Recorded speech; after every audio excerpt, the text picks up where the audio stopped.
Hello friends, நாளைக்கான ஒரு குட்டி ப்ரோமோவை தான் நம்ம இன்னைக்கு பார்க்க போகிறோம். நம்ம விஜய் வந்து எல்லாருக்கிட்டையும் மன்னிப்பு கேட்குறாங்க. நான் தெரிஞ்சு இந்த தப்பை பண்ணல, தெரியாமல் என்ன அறியாமல் வந்து நடந்துருச்சு, என்னால் மன்னிச்சிருங்க அப்படின்னு சொல்லி மன்னிப்பு கேட்டுட்டு இருக்காங்க. அதுக்கப்புறம் வந்து விஜய்க்கு பதிலாக நம்ம சூர்யாவை எல்லாருமே பாராட்டிட்டு இருக்காங்க. நீ வந்து நம்ம குடும்பத்துக்கு ஒரு பிரச்சனை வந்த உடனே உன் மேலே பழியை தூக்கி போட்டு நீ இவ்வளோ நாள் வந்து பழியை சுமந்துட்டு இருந்தியே அப்படின்னு சொல்லிட்டு எல்லாருமே வந்து பெருமையாக பேசிகிட்டு இருக்காங்க. ஆனால் வந்து அனாமிகா செம்மையாக கோவப்படுறாங்க. போதும் எல்லாரும் நிறுத்துங்க, என் வாழ்க்கை இன்னைக்கு வந்து கெட்டு போச்சு, அதை பற்றி பேசாமல் நீங்கள் சூர்யாவை பற்றி பேசிட்டீங்களே அப்படின்னு சொல்லி கேட்குறாங்க.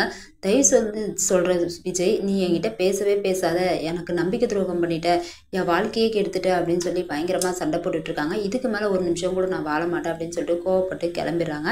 இன்னொரு பக்கம் காயத்ரி வந்து நம்ம விஜய் கிட்ட மன்னிப்பு கேட்குறாங்க. நான் இவ்வளோ நாள் வந்து என் பிள்ளைக்காக தான் உன் மேலே நீ பழியை தூக்கி போட்டு சமந்துட்டுருக்க, ஆனால் வந்து நீ தான் தப்பு பண்ணியிருப்ப அப்படின்னு சொல்லி ஒவ்வொரு நாளும் குத்தி காட்டி நான் பேசிட்டேன், என்னை மன்னிச்சிரு அப்படின்னு சொல்லி மன்னிப்பு கேட்டுட்ருக்காங்க.